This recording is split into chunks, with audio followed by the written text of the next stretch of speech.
ఇక ఈ ప్రాణం పోవడమే మిగిలింది. ఏమండి, ఏంటా మాటలు? సెంటిమెంట్ కూడా ఆయుధంగా పనిచేస్తుంది అనుకుంటున్నారేమో. ఇవన్నీ ఇక్కడ ఎవ్వరు నమ్మరు. రే తవన్రా. ఆపండి ఆపండి ఆపండి.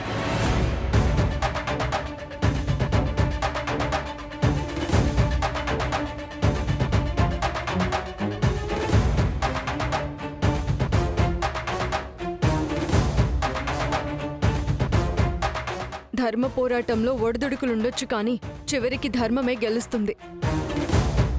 ఏం మాట్లాడుతున్నావు? అయ్యయ్యో, మా మేడం గారిని అన్నేసి మాటలంటారా? మేడం మీరు అనండి. ఏ నువ్వు ఊహు అంటావా? ఆవిడ అన్నీ మూసుకుంటే నీ నోరెంటి లేస్తుంది. ఏయ్, ఏంటి రామా, స్టే ఆర్డర్ని వాళ్ళ మొహాన కొట్టు. కళ్ళు ఒళ్ళు దగ్గర పెట్టుకుని చదువుకుంటారు. ఇది సెన్సిటివ్ కేసుగా పరిగణించి 15 రోజులు కోర్టు స్టే ఆర్డర్ ఇచ్చింది.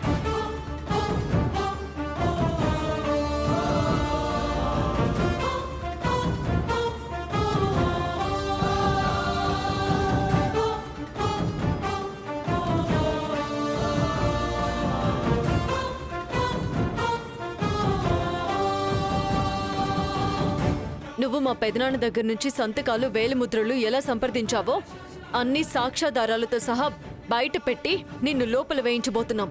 సిద్ధంగా ఉండు. అత్తయ్యవని అయ్యో పాపం అంటావనుకుంటున్నావేమో.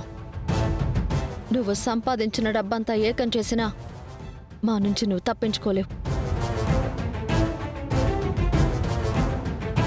కోర్టు స్టే ఇచ్చిన తర్వాత ఎవరు ఏం చేయలేరండి.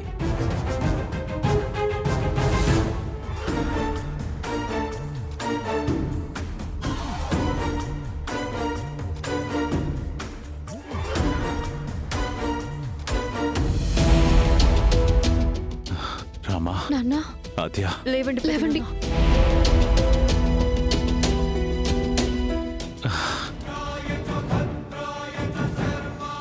ఓం నమ శివాయ, ఓం నమ శివాయ.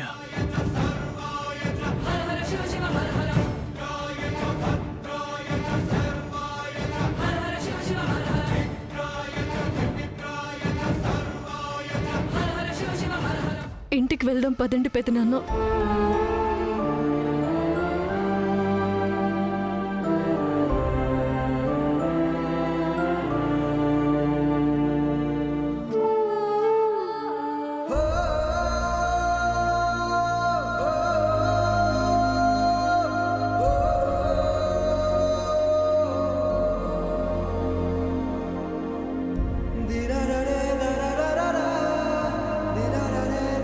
ఎప్పటికైనా న్యాయమే గెలుస్తుందని మళ్లీ రుజువైందన్నయ్య. దేవుడు మనవైపే ఉన్నాడు. కానీ ఆ దేవుడు మనల్ని ఎందుకిలా పరీక్షిస్తున్నాడో తెలియట్లేదు. ఊరి కోసం చేస్తున్నా కూడా ఇలా ఇబ్బంది పెడుతున్నాడు. ఈ అవమానాలు అపకీర్తనలు తట్టుకుని నిలబడే శక్తి నా కొడుకు రఘులో ఉంది. ఆ మహాతల్లి అనగాదేవి చూపు ఆ 10 ఎకరాల మీద పడకుండా ఉండుంటే ఏ బాధ ఉండేది కాదు.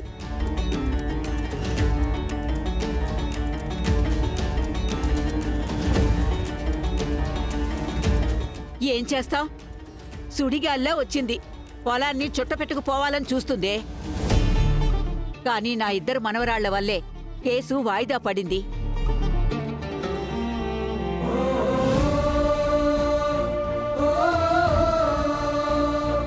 ఈరోజు మీరిద్దరూ గనక కోర్టు నుంచి స్టే ఆర్డర్ తీసుకురాకపోయి ఉంటే, ఏ శివయ్య అయితే మన పొలంలో పడ్డాడో నేను ఆ శివయ్య దగ్గరికే శాశ్వతంగా వెళ్ళిపోయి ఉండేవాణ్ణి. పెదనాన్న,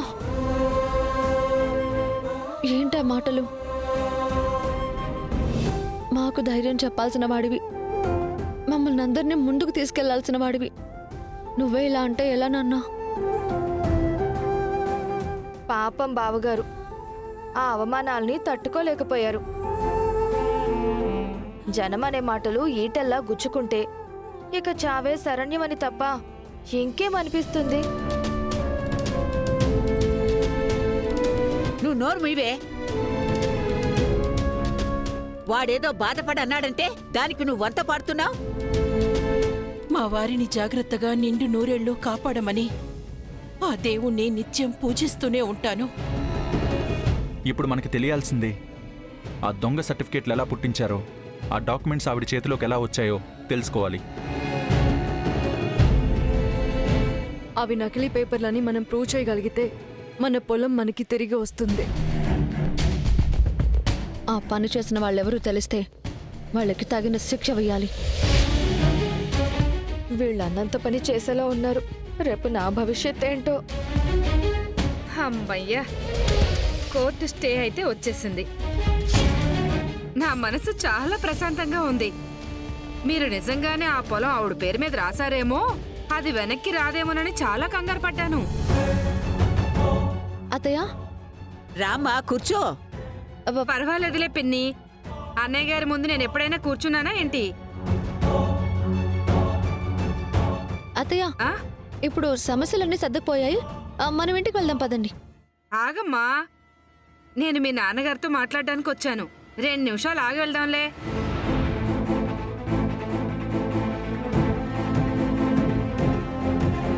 అది కాదు అత్తయ్య, ఇంటి దగ్గర మావయ్య వాళ్ళు ఎదురు చూస్తూ ఉంటారు కదా. వెళ్దాం పదండి. వస్తాను. నాతో ఏదో మాట్లాడాలనుకుంటోంది కదమ్మా, మాట్లాడనివ్వు.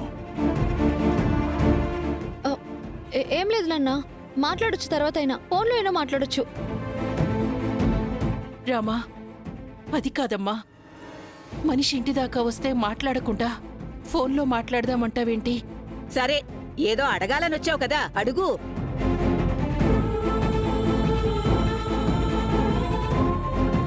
అన్నయ్య, నేరుగా పాయింట్కి వస్తాను.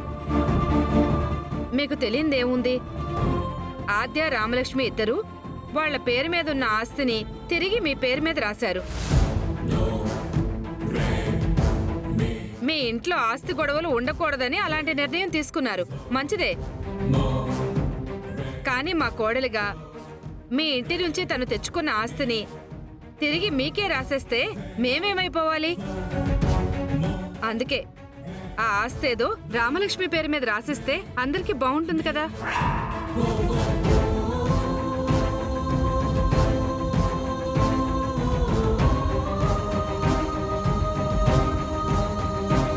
అదేంటి ప్రమీళ గారు, ఇప్పుడు ఆస్తి గురించి మాట్లాడుకునే సందర్భమా ఇది?